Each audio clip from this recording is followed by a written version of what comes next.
ang nagsisimba tuwing linggo.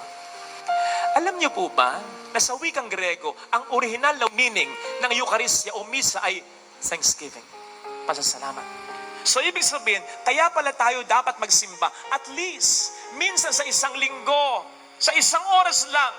Hindi dahil may hihilingin tayo, kundi dahil dapat nagpapasalamat tayo sapagkat kung ibubukas lang natin ang ating mga mata, kung mag-iisip lang talaga tayo, ang dami nating dapat ipagpasalamat sa mundong ito. Di ba lahat naman pinagpala? Di ba lahat naman niligtas? Di ba lahat naman pinagaling niya sa pagkakasala? Di ba lahat naman ng tao minamahal niya? So bakit kakaunti lang yung nagsisimba? At sa mga nagsisimba, sino talaga dyan ang nagpapasalamat? O kayo narito dahil may hihilingin lamang kayo, kaya nga kapag hindi nakuha yung hinihiling, hindi na nagsisimba, hindi na nagpapasalamat, wrong. Buti pa nga daw yung manok eh.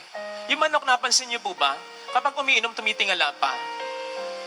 Hindi mo napansin yun? Now you know. Ang scientific explanation diyan, yung manok kasi, nahirapang sumipsip. So kukuha lamang yan ng tubig, tapos by gravity, upang malunok niya yung tubig. Ayun, yun. Pero mayroong explanation dyan, reflection, ang African tradition.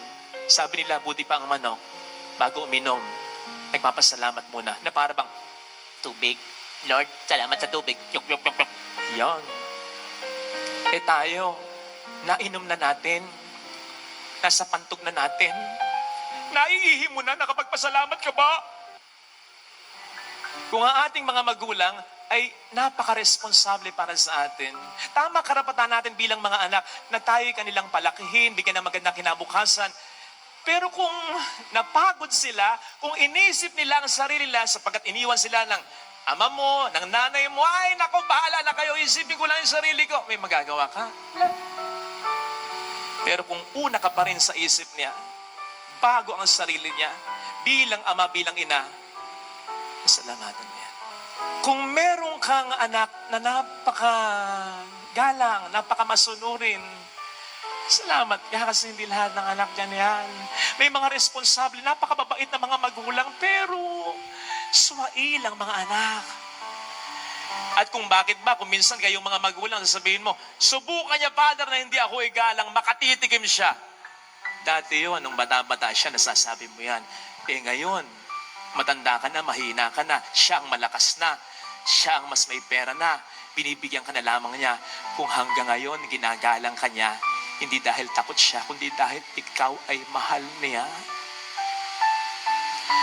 Kapag ang iyong anak ay nagbibigay sa iyo, kapag ang iyong kapatid ay nagbibigay sa iyo, kapag ang iyong kaibigan ay nagbibigay sa iyo ng tulong, bagamat mayroon ding mga pangangailangan ito, ang sabihin mo sa sarili mo, ang sabihin mo kahit sa ibang tao, hindi yung tinulungan ako ng anak ko, hindi yung inabutan tinulungan ako ng kapatid ko, hindi yung inabutan tinulungan ako ng kaibigan ko. Ang sabihin mo sa sarili mo, maging sa ibang tao, mahal ako ng anak ko. Mahal ako ng kapatid ko. Mahal ako ng kaibigan ko.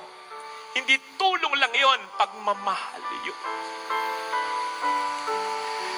Kung ikaw ay mayroong biyanan na napakabait, halos makaawa yung tunay niyang anak, yung kanyang sariling anak, maipagtanggol ka lang, iba yan. Kung ikaw ay mayroong manugang na ang turing sa iyo ay magulang, alagaan mo yan.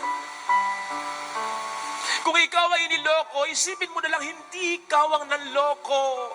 Father, magpapasalamat ba ako? Namatayan ako? Magpasalamat ka pa rin.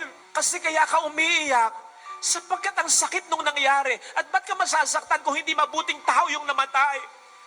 So magpasalamat ka, kahit kinuha siya, minsan sa buhay mo, dumating siya.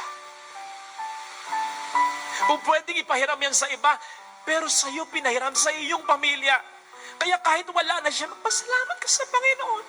And besides, hindi siya nawala. Nandyan siya. Titingnan ka pa rin niya. Ngayon pa na siya yung spirito na ngayon ka pa ba magdudang mawawala siya?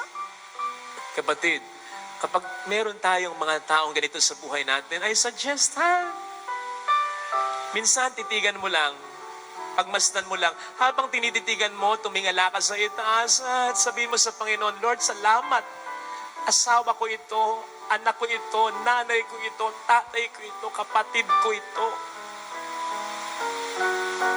kung bigla siyang natingin at parang nagulumihanan. Bakit?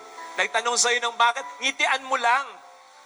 Pero kung gusto mo, matapos ng mong ngitian, lapitan mo, yakapin mo, at bulungan mo, salamat. Kasi hindi lahat ng asawa, anak, kapatid, manugang, biyanan, kaibigan, ganyan.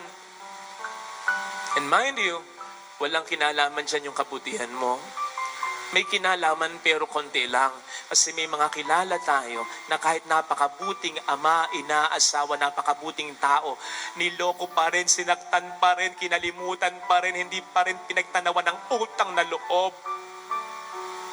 Ito yung mga taong mahahawa ka talaga kasi sila rin tulad ng Panginoon ay pwedeng magtanong ng ginawa ko naman ng lahat, pinakisamahan ko naman, binigyan ko naman, sinuportahan ko naman, minahal ko naman, bakit ako ginanyan?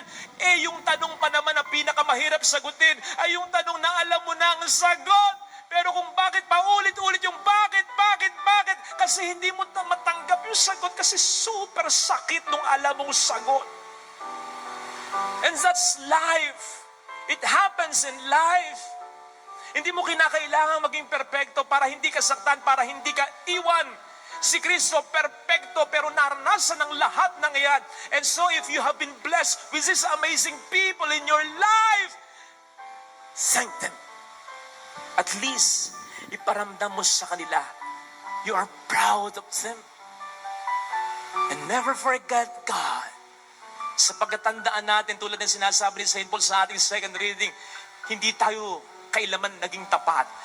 Pero siya kailanman ay tapat, and so, ibinibigay pa rin sa atin ang lahat. Let me end with this. Ano nga ba ang lamang ng nagpapasalamat? Ano ba ang lamang ng Samaritanong nagpasalamat kay Kristo? Kung iisipin po ninyo, yung siyam na hindi nagpasalamat, pinagaling din naman ni Kristo. Ano ba ang lamang nating nagsisimba? Sa mga hindi nagsisimba, ganun din naman, pinagpapala din naman sila, buhay din naman sila, ligtas pa rin naman sila. Ano ang lamang nung nagpapasalamat sa hindi nagpapasalamat? Simple lang, pero matindi. It's God. It's God. Yung relasyon natin sa Kanya, yung maramdaman mo kung gaano ka kamahal ng Diyos at yun ang magtutulak sa iyo para mas lalong mahalin ang Diyos. Yun ang pinakamahalaga sa lahat ng mga biyaya. Kung kayong mga anak, pare-pareho kayong inalagaan at binigyan ng magandang kinabukasan ng inyong mga magulang, pero sa huli, nung nagkagipitan, ikaw na lang yung nagbibigay sa mga magulang mo, ikaw na lang sa huli yung nag-alaga, puro ikaw na lang.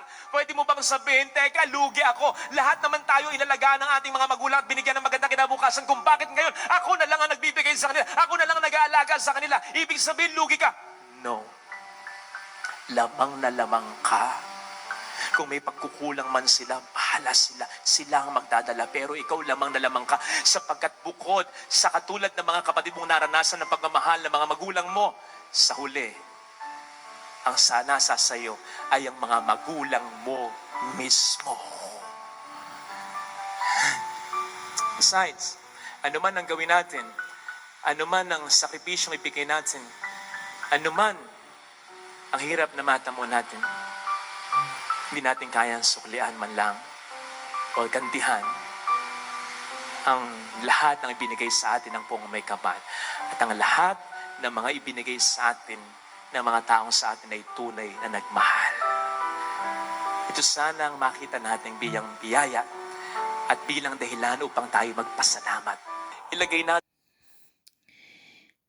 Thanks be to God at napakaganda po ng mensahe na pinarating po sa atin, pinabot po sa atin through Father Fidel.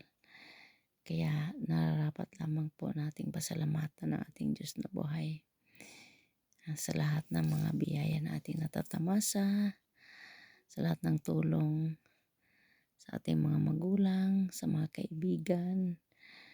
Yes, yan po ay instrumento ng Panginoon na sila ay maging blessing po sa atin, ating pamilya, lalo na po ang pag-aaruga ng ating mga magulang na hindi po natin kayang suklian. Kaya salamat sa Diyos habang tayo ay nabubuhay, at nabubuhay ang ating mga mahal sa buhay, ating mga magulang.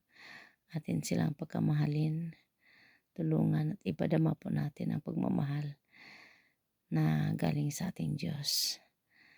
Yes po, sa biyaya ng ating Panginoon.